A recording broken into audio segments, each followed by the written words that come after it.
Member for Indi. Thank you, Mr Deputy Speaker, and I acknowledge the member for Ryan and thank you for that good expose of the background behind the legislation. Tonight I'd like to speak to the bill and I'd like to pick up two particular features of it, but the most important one from my perspective is that of the USO. The bill makes some changes to existing processes for potentially lifting USO regulations in the future, and it is to this provision that I want to address my remarks tonight.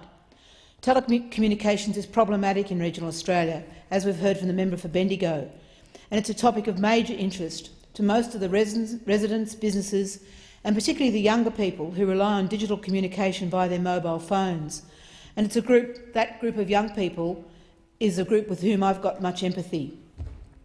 In my talk tonight, I'd like to discuss the importance of the USO, outline some of the issues facing telecommunications infrastructure nationally and particularly in my electorate of Indi, and call for a national discussion about how telecommunications can better serve residents and businesses in the future by doing four things: by expanding the existing Black Spots program, by actively supporting co-location of mobile and broadband facilities, by proactively working between local governments, communities, businesses and telcos so that they can work cooperatively to solve problems, particularly of black spots at the local level, and by government allowing the use of mobile phones as well as landline and payphones to satisfy USO obligations. To turn to universal service obligations. These obligations incorporated into the Telecommunications Consumer Protection and Service Standards Act 1999, and it's designed to ensure that all people in Australia, no matter where they live or conduct business, have reasonable access on an equitable basis to standard telephone services and payphones, as well as prescribed carriage services. And however, there are no current prescribed carriage services in existence. The Minister has determined in his wisdom that Telstra is the primary universal service provider for the whole of Australia. And the universal service regime also includes the digital data service obligation, which is the obligation to ensure that either general digital data services or special digital data services are reasonably accessible to all people in Australia on an equitable basis, no matter where they live or conduct business. And Telstra is the carrier declared by government to fulfil the digital service obligations throughout Australia. And this reference is from the Telstra USO policy statement of 2005. The USO does not extend to additional services such as mobile phones and broadband. The government consider there is already a competitive market for such services, but this is not the case in regional Australia. The USO policy is critically important to people who live in regional Australia. It's an expression of our national commitment to fairness and equity. The USO is our attempt as a nation to address the issue of accessibility, to overcome the tyranny of distance and resulting higher cost to service delivery in regional areas.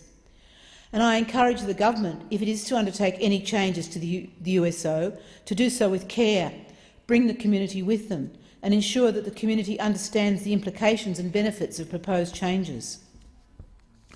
Mr Deputy Speaker, I'd like to turn my mind now to the role of Telstra in regional Australia. And here I'd like to put on record that I own shares in Telstra and am a significant customer.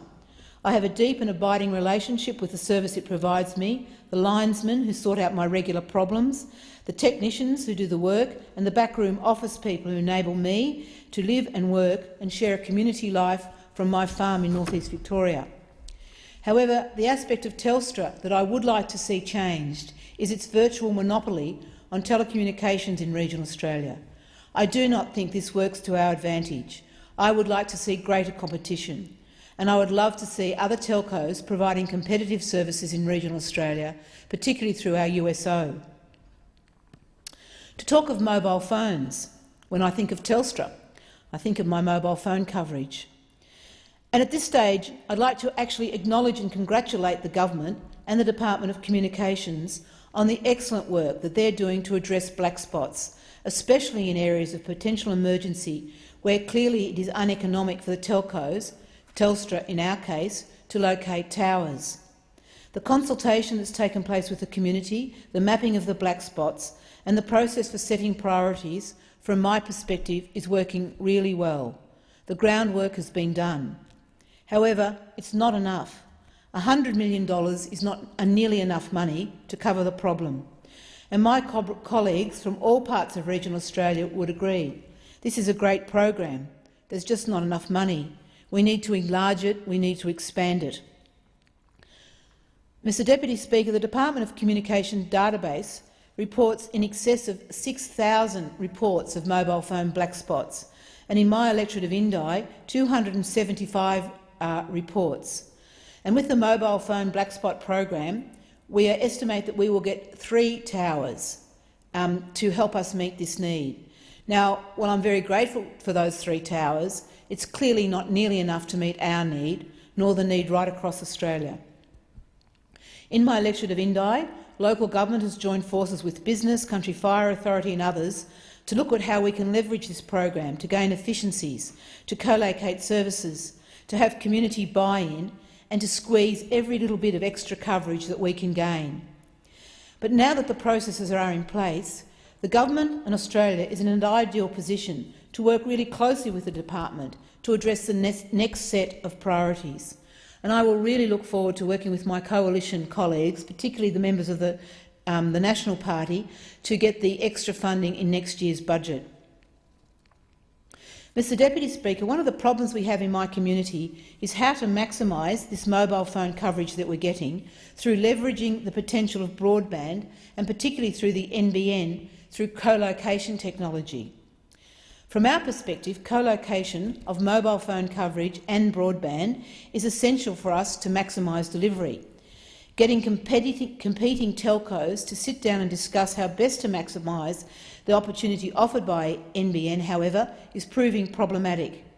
How to get all the players to work together, where are the carrots, and how to get even more competition in our regions. If our experience in Indi is anything to go by, co-location is proving extremely problematic.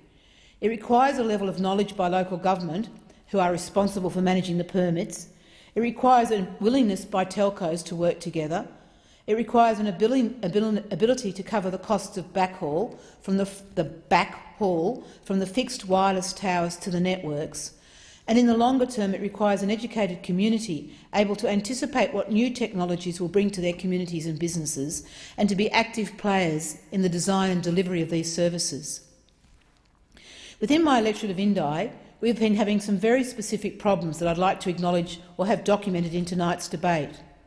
Last weekend in the King Valley, like many weekends in Indi, we had a festival, La Dolce Vita, a festival and celebration of the Italian community in northeast Victoria. We had many visitors from the major cities. It was a very hot weekend, and what happened, as it regularly happens, our mobile phone service got sick. It didn't quite die, it just lost capacity to deliver. So the phone service didn't work, the FPOSs didn't work, the booking systems for accommodation didn't work, and the real worry for the community, we can manage, I suppose, with that business fallout, but the real worry for the community was the bushfire danger. It was extraordinarily hot, and a fire could easily have broken out, and our communication systems just weren't there. Now, these brownouts are common in Indi, where we have many festivals and we have a large number of tourists. And it's not just the winery walkabout or the Celtic season, it happens during the snow season as well. And next weekend in Victoria, we have the Great Victorian Bike Ride, 4,000 cyclists, all using their mobile phones, travelling right throughout northeastern Victoria, and we fear a similar failure of our system. And the political fallout is what really counts. And as the member for Indi has said tonight, the system is just not working. But for the visitors, if I could actually add, the visitors from Melbourne and Sydney and other places who come to enjoy the hospitality of Indi, there's an additional problem, and this is the lack of competition. It's particularly bad for local businesses when we have visitors who have bought into Vodafone or Optus plans, because what happens in Indi, and I know many other areas of rural Australia, we don't have the Optus or the Vodafone coverage. We have Telstra.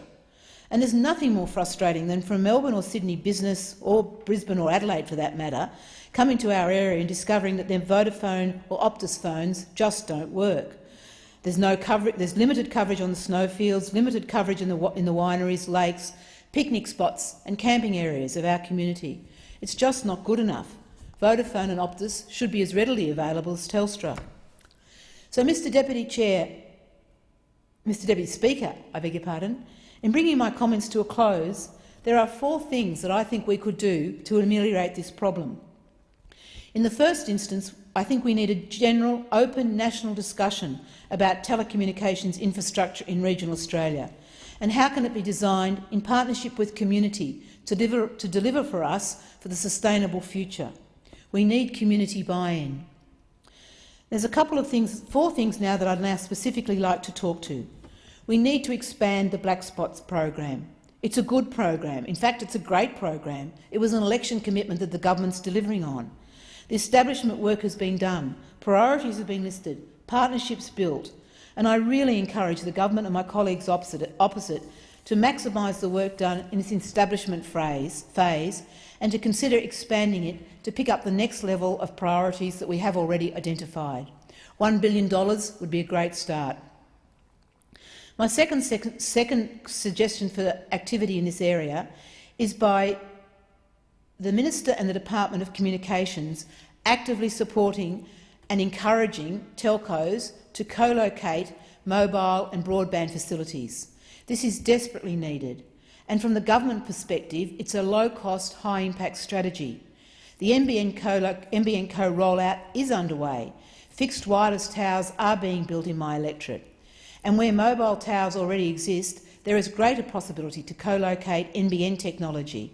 And I encourage the government to proactively encourage the telcos to work together, give them some carrots. The third area that I'd like to encourage much greater work is proactively working between the Department of Communication and local governments and community, businesses and telcos so that they can work more cooperatively together to solve black spots. This is a role that the department could undertake relatively easily. And what I would like to see is a public education, public engagement program where the communities and local governments can work together to assist in fast-tracking applications, to help them better understand the obligations that must be met, because as we've heard tonight, the telco regulation areas is very complex. And in my community, and I know in other communities, people are very keen to help. And in many instances, they want the services more than we do. But it's a complex area, and it's hard to know where to get into the system. There's lots of misunderstanding. So intervention, improved understanding and building relationships at the community level would have a big impact. And it's the sort of job that the Department of Communications could undertake with great ease. And as I say again, high impact, low cost. And my final suggestion, directly relevant to this debate, is for the government to allow the use of mobile phones as well as landlines and payphones to satisfy the USO obligations. The universal service obligations could easily be delivered by mobile phones, and it doesn't necessarily have to be Telstra that does all the lifting. That as the Minister goes into negotiation with Telstra on its next range of agreements, could he please consider the option of mobile phone coverage, particularly for young people who don't use landlines but who need their mobile phones wherever they go in Australia, to be covered by the USO. And there's Vodafone and Optus who could readily and I think happily compete with Telstra for the ability to meet that USO. So in closing, I think we can do better with telecommunications in rural Australia. This legislation is a beginning, but we've got a long way to go.